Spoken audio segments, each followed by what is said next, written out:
Right, Lee, where are we heading to today? So we're on our way to Kidderminster, so quite a local one for us today.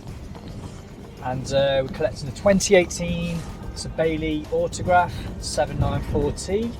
Should be pretty nice with it only having 11,000 on the clock, 2 litre, 160 brake. So yeah, really looking forward to this one. Nice.